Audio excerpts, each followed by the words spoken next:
Hola, bienvenidos al Museo de las Américas. Mi nombre es Pilmari, soy uno de los guías de aquí del museo. Estamos hoy en el cuartel de Vallajá, en el segundo piso.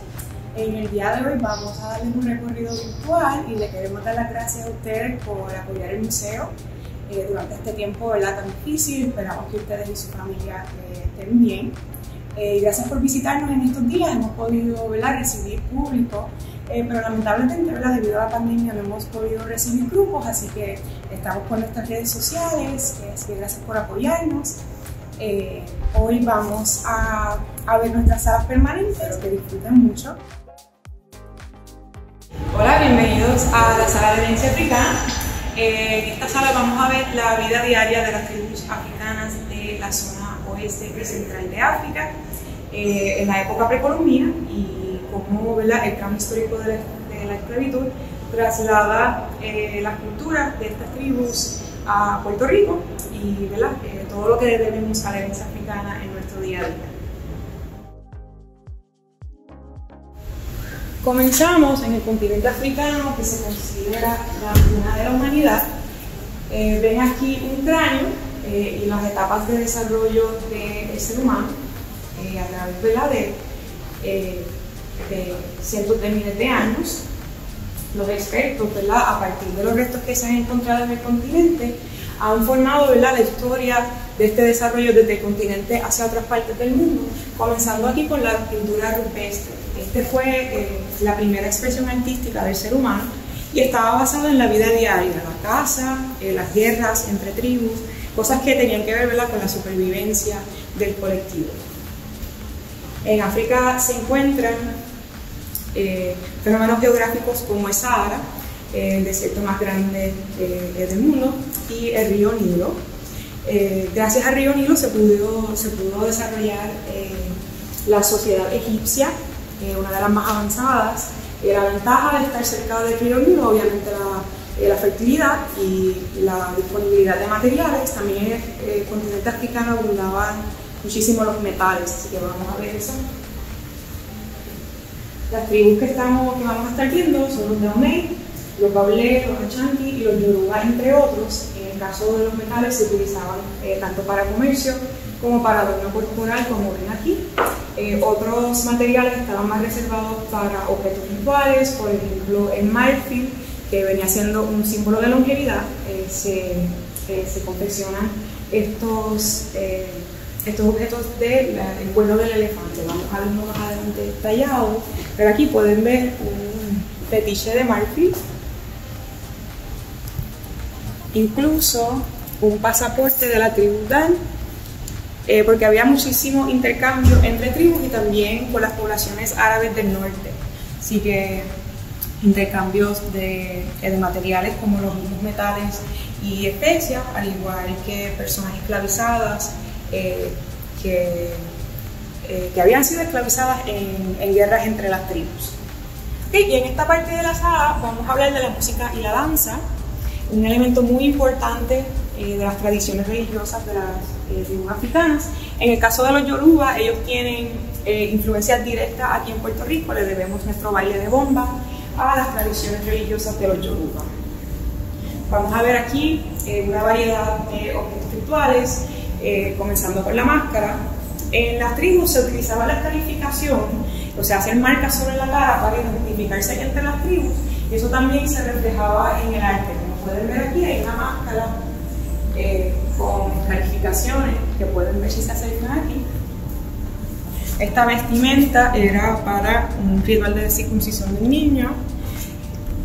También había rituales fúnebres, rituales bélicos. Por ejemplo, los bailes a Changó tenían mucho que ver con la guerra, así que se vestían, utilizaban espadas, máscaras, ¿verdad? Y también tenían un culto a la mujer, ¿verdad?, la fertilidad, que pueden observar aquí en los fetiches. La práctica de las escarificaciones en el vientre tenía que ver con rituales de fertilidad también. Y aquí, para sanar las mujeres que no podían tener hijos, también se representa, esto es una figura ahorcada, ¿verdad?, para representar o la falta de fertilidad o el potencial para eso. Estas campanas son las que les mencionaba anteriormente, campanas rituales para anunciar el comienzo de un ritual o la entrada del jefe de la tribu. Y aquí tenemos dos gemelos yoruba adornados con cabrí. Eso alude a la vida costera, ¿verdad? Los materiales que tenía a la mano era lo que se reflejaba entonces en el arte religioso. Pueden ver el motivo de la geometría bien presente en el arte africano. Y ya vimos parte de la vida diaria de las tribus costeras de África. Ahora pasamos a hablar del trauma histórico de la esclavitud. Esto comenzó en el siglo XVI con la exploración de los portugueses de las costas africanas. Luego, ¿verdad?, de que esta noticia, ¿verdad?, se dispersa a través de Europa y una conciencia sobre el continente africano, comienza la trata de esclavos. Las personas que fueron esclavizadas a veces venían de guerras entre tribus, así que se trató a través de los 400 años casi, ¿verdad?, de esclavitud y opresión en general de la población. Se trató la población negra como si fuera mercancía. Como pueden ver aquí, los abusos comenzaban realmente desde el momento en que trasladaban a estas personas a las Antillas. Pueden ver aquí cómo estaban, cómo, ¿verdad?, los forzaban a estar dentro del barco. Los espacios no daban para estar de pie, sino que estaban acostados durante todo el viaje. Era un viaje de alrededor de 3 a 4 meses, dependiendo, ¿verdad?, del tiempo marítimo. Y podemos ver las condiciones infrahumanas que sufrieron a la llegada también. Vemos grilletes que utilizaron para inmovilizar tanto a hombres, ¿verdad?, como mujeres, niños. La idea de ese proceso era un tipo de tortura psicológica también para subyugar a la población. Como pueden ver, el calimbo, esto se calentaba para poner un sello de comprador sobre la piel de la persona. Están viendo aquí una maqueta de una hacienda azucarera. Esta fue la industria principal, ¿verdad?, que impulsó la esclavitud en Puerto Rico. La población africana estuvo, ¿verdad?, encargada de todo, básicamente todo el proceso de la caña de azúcar. Lo que están viendo aquí está trabajando en el trapiche, luego se pasaba a la refinería. Las haciendas estaban construidas a modo de pequeños pueblos, o sea que eran espacios casi totalmente autosuficientes. Estaba la casa del hacendado.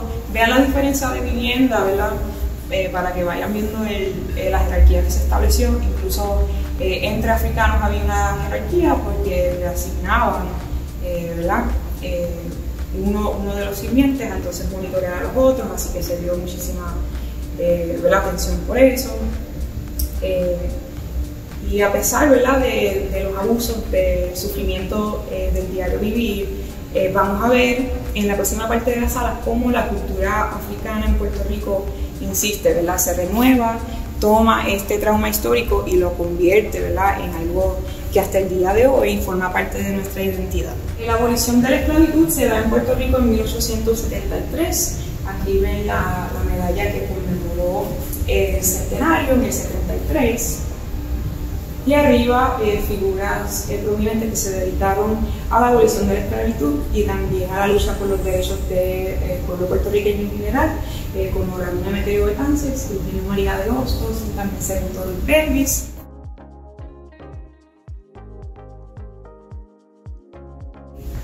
Entonces, en esta última parte de la sala, vemos cómo la cultura africana no solamente supera el trauma histórico de la esclavitud, sino que renueva y forma parte del Puerto Rico que conocemos el día de hoy. Como había mencionado anteriormente, los materiales de las haciendas azucareras, por ejemplo, aquí tenemos un barril vacío convertido en tambor, eran los materiales que tenían disponibles para continuar la música, la danza que vimos anteriormente en la tribu Yoruba, por ejemplo.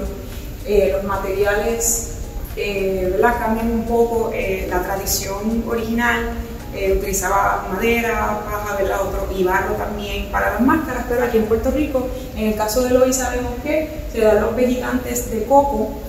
En Puerto Rico nuestra herencia musical tiene 3 vertientes. Tenemos instrumentos de cuerdas que vienen de España, tenemos tambores africanos y tenemos también maracas, flautas, que son herencia indígena. En general se da en América este sincretismo musical. Aquí en Puerto Rico tenemos instrumentos de cuerda que mucha gente no sabe que son herencia africana, por ejemplo el laúd puertorriqueño.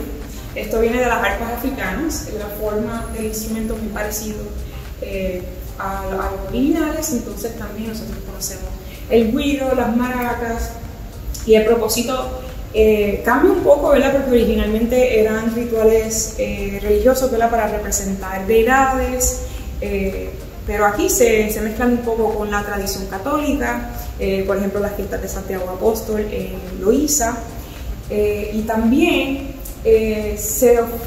forman una parte de nuestra lucha también. Si nosotros nos paramos a reflexionar, nos damos cuenta que nuestras protestas aquí en Puerto Rico son musicales, ¿verdad? Son música subversiva. Así que vamos a terminar nuestro recorrido con un maravilloso mural de David Zayas. Arriba pueden leer la famosa frase: el que no tiene tinga, tiene mandinga. O sea, aludiendo a que nuestra herencia africana está presente en todos los aspectos de nuestra vida. La dieta, como vemos aquí, las alcapurrias, el mofongo que tanto disfrutamos son herencia africana. Los vocablos, como podemos ver, palabras como bomba, conga, bongo.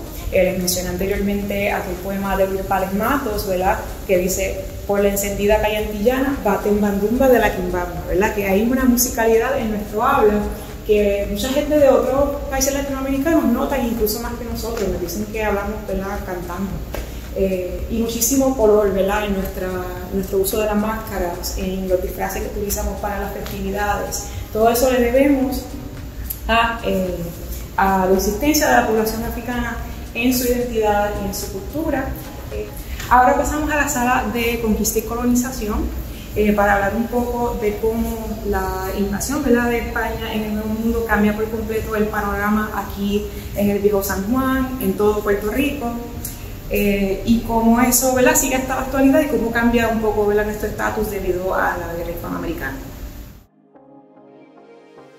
Comenzamos nuestro recorrido de la historia de Puerto Rico con las poblaciones originarias que todos los días, ¿verdad?, influencian nuestra cultura. Los arhuacos fueron la tribu antigua que empezó a poblar desde la área de Venezuela, las Antillas, y de ahí se desarrolló la sociedad taína, que estuvo presente para el siglo XVI, al momento del encuentro europeo con el Nuevo Mundo. Los taínos tenían un sistema de vida que se desarrollaba a través del cacicazgo. Esto era un sistema matrilineal, así que la madre, ¿verdad?, determinaba quién iba a ser el cacique. Había, ¿verdad?, muchos cacicazgos a través de toda la isla al momento de la llegada de Colón.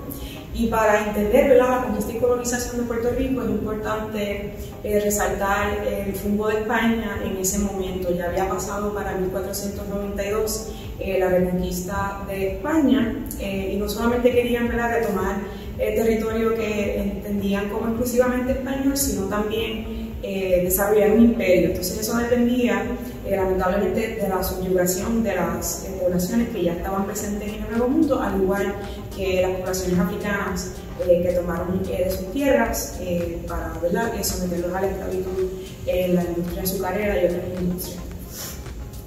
Volviendo, ¿verdad?, a la sociedad taína, tenían una forma de vivir totalmente distinta a la europea, basada en las creencias animistas, o sea, una profunda reverencia por el mundo natural. Aquí podemos observar un semitaíno. La creencia animista incorporaba el espíritu, ¿verdad?, del mundo natural en los materiales, así que la representación de las deidades taínas no eran tanto como, por ejemplo, los santos europeos, que son representaciones de alguna aparición, sino que era la aparición. Tenían una profunda reverencia por el mundo natural en el momento. La conquista del Nuevo Mundo comenzó en 1492 con la llegada de Cristóbal Colón a las Antillas. Este proceso se puede entender desde antes, un poco antes en la historia de España, porque ya tenían, ¿verdad?, un proyecto de retomar el territorio español y de expandir el imperio. Las entidades principales aquí son la corona y la iglesia católica, así que vamos a ver a través de arquitectura, de las industrias que se dieron en el Nuevo Mundo, que fue todo un proyecto, ¿verdad?, de construir por encima, ¿verdad?, de lo que ya había en el Nuevo Mundo. Era no solamente un cambio de cultura, sino un trauma histórico, un genocidio y un dominio de una cultura sobre otra. El 19 de noviembre de 1493 se da el encuentro de Cristóbal Colón con la isla de Boriquén, que ven aquí. Ese fue el nombre originario que tenían los taínos para la isla, y la renombra la isla de San Juan Bautista. Posteriormente, ¿verdad?, se cambian estos nombres y hoy día se conoce como Puerto Rico y la capital como San Juan.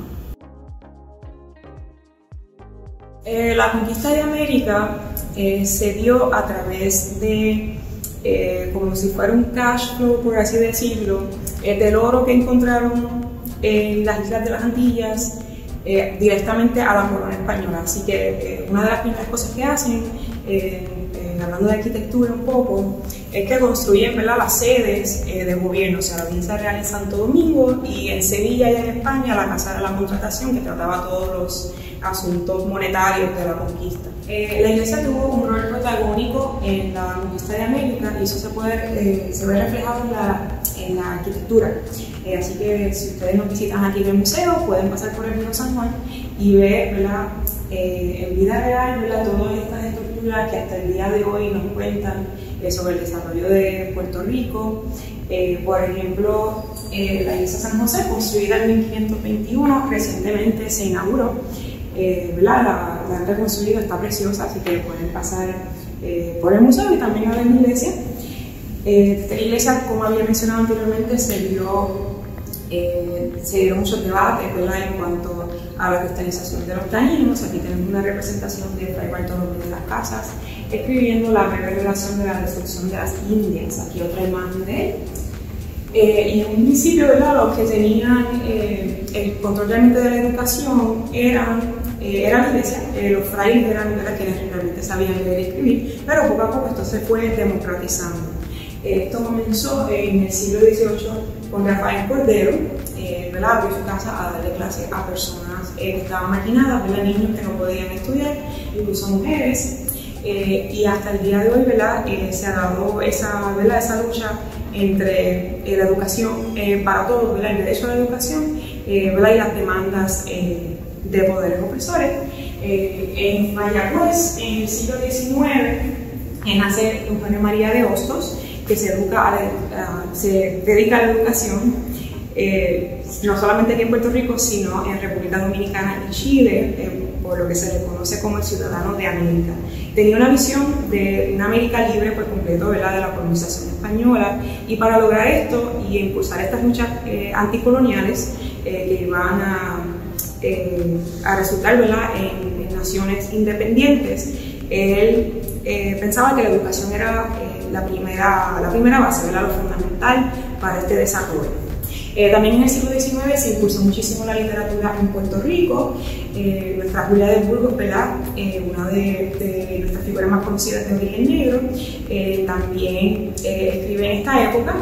Llega la imprenta a Puerto Rico en 1893. Llegaron exposiciones de imprenta, ¿verdad?, y productos industriales en 1893. Eso también ayudó mucho en el desarrollo de la literatura y otros aspectos de nuestra cultura. Pasamos a hablar de la arquitectura. Pues el Viejo San Juan está lleno de arquitectura militar. Ustedes conocen el Morro, ¿verdad?, un sitio, ¿verdad?, que nos trae muchos recuerdos de la niñez, de monarquías lindas, ¿verdad?, pero en un principio era un lugar, ¿verdad?, con bastante actividad bélica.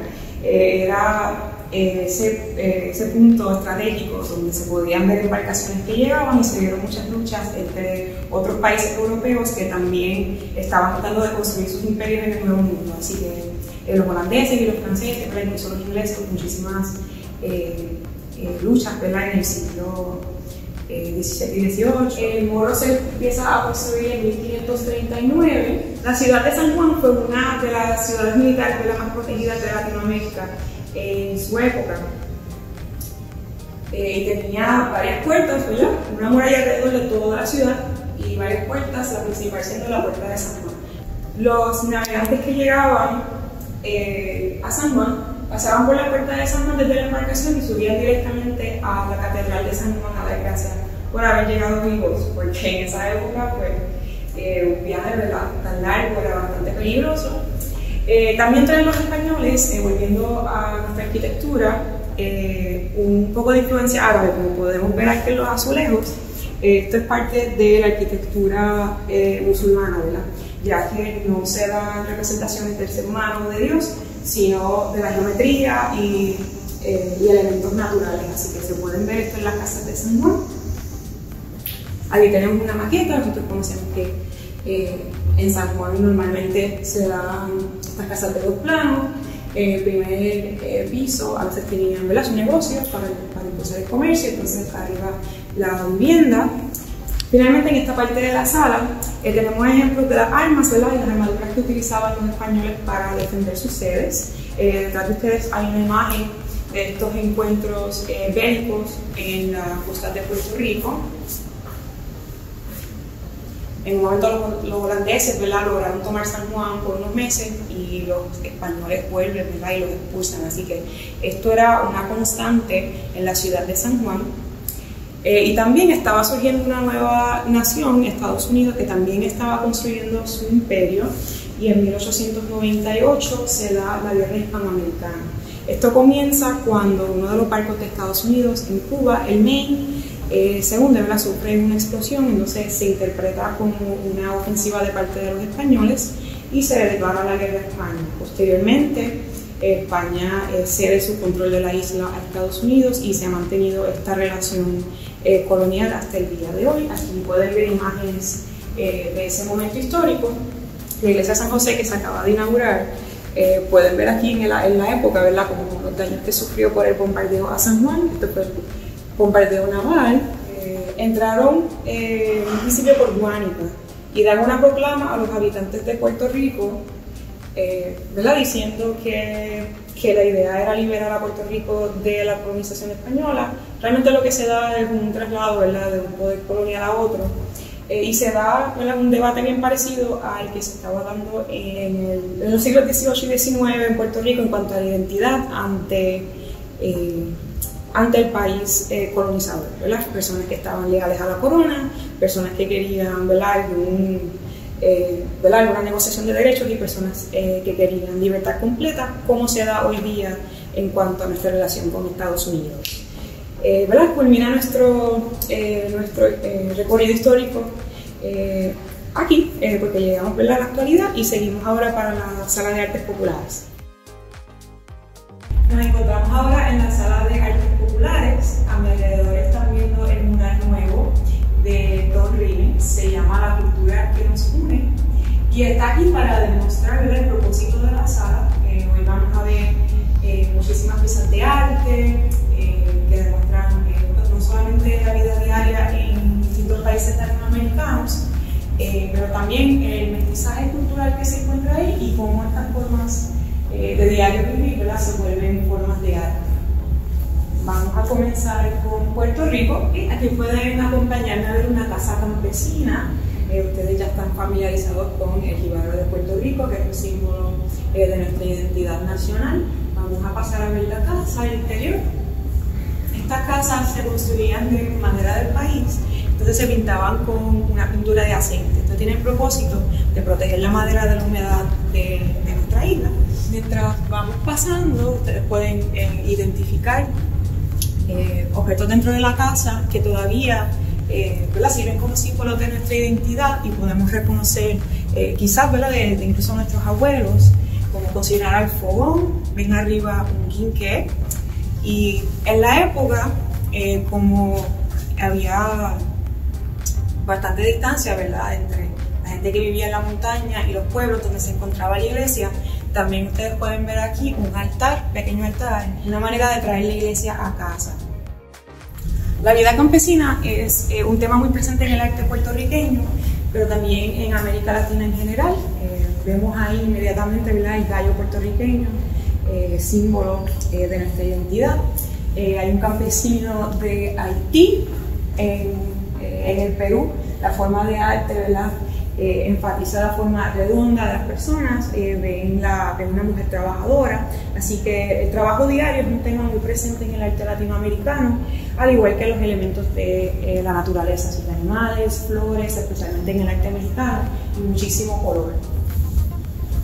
En la festividad puertorriqueña, nosotros conocemos aquí, ¿verdad?, los cabezudos, que hemos visto cabezudos en las fiestas de la San Sebastián. Y el que está viendo aquí es don Ricardo Alegría, el fundador de nuestro museo, que se dedicó, ¿verdad?, como historiador y arqueólogo a la conservación de nuestra cultura puertorriqueña y la historia de San Juan. Estamos viendo ejemplos de cerámica y cestería, que es una vertiente artística que viene de los indígenas. Esta es una práctica de trabajo diario que se convirtió en una forma de arte a través de los años. Entonces, cada país, ¿verdad?, trae su estilo particular, ¿verdad?, su forma de adornar estas piezas de arte. Tenemos un set acá de cerámica de Colombia. De arriba está vasijas grandes de México, para que vean el motivo de las flores y cómo ¿verdad?, esos símbolos del mundo natural se incorporan al arte latinoamericano. El trabajo diario también se extendía a otras industrias, la vida costera muy presente en el Caribe. Aquí tenemos una pieza de una embarcación y aquí vemos un indio del norte. En esas poblaciones indígenas había la práctica de fumar tabaco, así que se asoció mucho a la figura del indio nativo norteamericano con el tabaco, así que se ven en los logos de los productos, y también si van por el Viejo San Juan y ven alguna tienda, pues quizás vean la figura del indio. Aquí con México, aquí en el Museo de las Américas celebramos el Día de los Muertos. Todos los años tenemos la Noche de Catrinas. La pieza central que están viendo es el Árbol de la Muerte.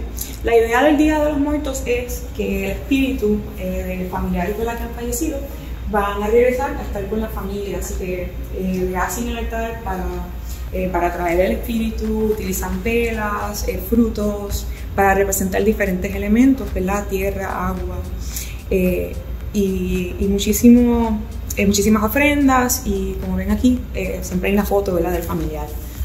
Continuando con el tema del sincretismo religioso, aquí podemos apreciar dos altares distintos que demuestran las tradiciones religiosas africanas y cómo se adaptaron al contexto de la colonización. Este es un altar vudú. En el caso de Haití, el vudú se mezcló con simbolismo religioso cristiano, como pueden observar aquí. Y aquí tenemos la santería, que estamos más familiarizados con eso. Aquí en Puerto Rico se practica, al igual que en Cuba. Esto se desarrolló desde la tradición religiosa de los Yoruba, que los orichas que vimos en la sala de herencia africana. Este es el más conocido, Changó. Sus colores sagrados son rojo y blanco, y ven los símbolos que están asociados con él.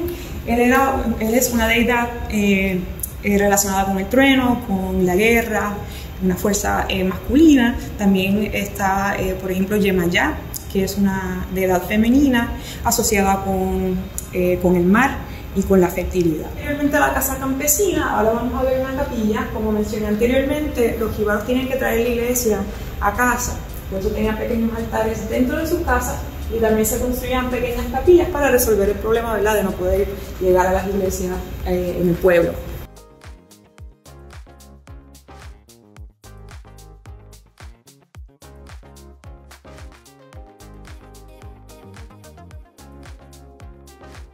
Vamos a ver primero la variedad, ¿verdad?, a través de Latinoamérica, cómo se trata el arte religioso, y luego pasamos a ver los santos de aquí.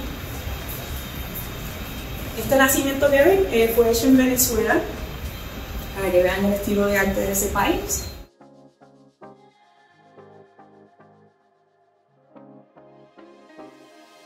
También tenemos un santo tallado de Haití, el número 8 que ven aquí. En Puerto Rico se incorporan otros materiales, ¿verdad? Hay mucha herencia africana ahí, por ejemplo, con el coco. En Loíza se tallan los santos en coco. En esta sala vemos la talla de santos en Puerto Rico.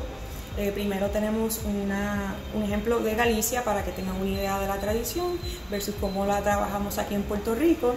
Algunas de las figuras más conocidas son la Virgen de Monserrate, que vimos anteriormente, la Virgen del Carmen, San José con el Niño y la Mano Todopoderosa. También podemos ver otras escenas como la Última Cena, Santiago Matamoros y otras figuras como Lucifer incluso. La talla de santos venía siendo como un servicio a Dios, un arte popular que dedicaban a esa devoción religiosa. Aquí culmina nuestro recorrido, gracias por estar con nosotros el día de hoy. Los esperamos en el museo de jueves a domingo de 11 de la mañana a 4 de la tarde. Vengan con sus familiares, disfruten de los murales nuevos que tenemos y también de la exhibición temporal de Rafael Reyes. Los esperamos, recuerden su mascarilla. Bye.